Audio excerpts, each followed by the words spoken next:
Hi, I'm Emily Hendrickson and I'm a junior. I'm Margot, I'm also a junior. And I'm Ellie, and I'm also a junior. We are the leaders of Doorstep Donations this year, and we have been working with the ceramics classrooms who have been making ceramic bowls, and we sold a bunch of bowls for empty bowls at the homecoming games, and we made $350, which is equivalent to 1,170 meals. This month we're holding a food drive and the main focus is pasta, and each advisory will compete to bring in the most filled bags of pasta.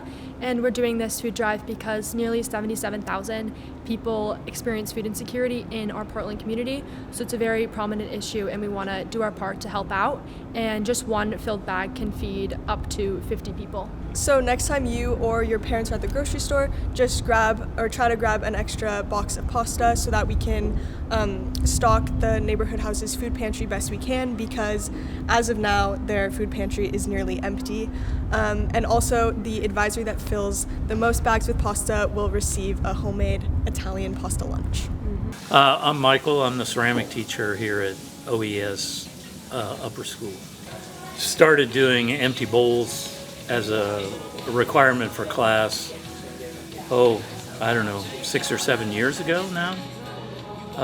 Empty Bowls is an international project that was started by a couple of elementary teachers in Michigan, and they wanted to have some impact on food insecurity in their community. And so they developed this idea of students building ceramic bowls, having restaurants donate soups, and attendees would buy the bowl and the soup all in one and pay a pretty good price for it, and all the proceeds would go to a food bank for that local community. And that movement spread pretty fast, and again, it's international now. It's just a natural project for students in ceramics, and so I instituted the idea 7 or 8 years ago, and the demand that I put on the students has increased, and so last year I think we produced 600 bowls maybe, and we brought in close to $15,000 for the food bank in Multnomah. It's been a very good program.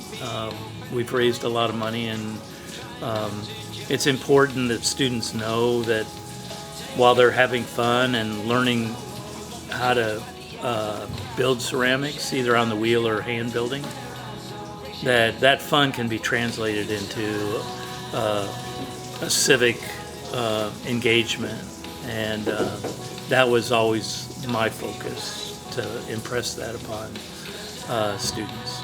I'm hoping for about 500 bowls this year. I'm Colson, and I'm a senior this year. So I started my sophomore year in the spring, I think, and I saw a bunch of my buddies in there at lunch and stuff, so I got in there and just messing around. And I was doing some with my dad too, outside of school, so that's where like the curiosity kind of started.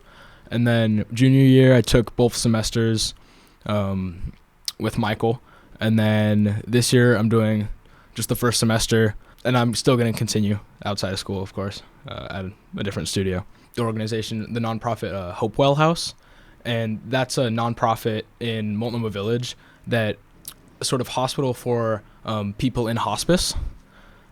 So there are patients there that are in their last week or two of life, and so I got connected with this board member, and we made a plan to I'll throw a bunch of vases and smaller forms, and I work with some florists, and we combined the different tasks and we can donate some of these vases with a bunch of flowers to these people in their last week or two of life. So I started end of junior, I think it was mid-June, so fairly recent. But yeah, so far I've been working. They're mostly all mine, but I do outsource a little bit. My dad helps out because he loves throwing too. But I think probably like 30 so far.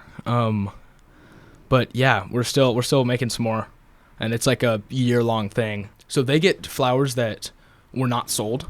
So it's kind of like upcycling, I guess, some of these flowers. And so every week on Sundays, the florists help me out and go up to this place up by Sauvie Island, I think.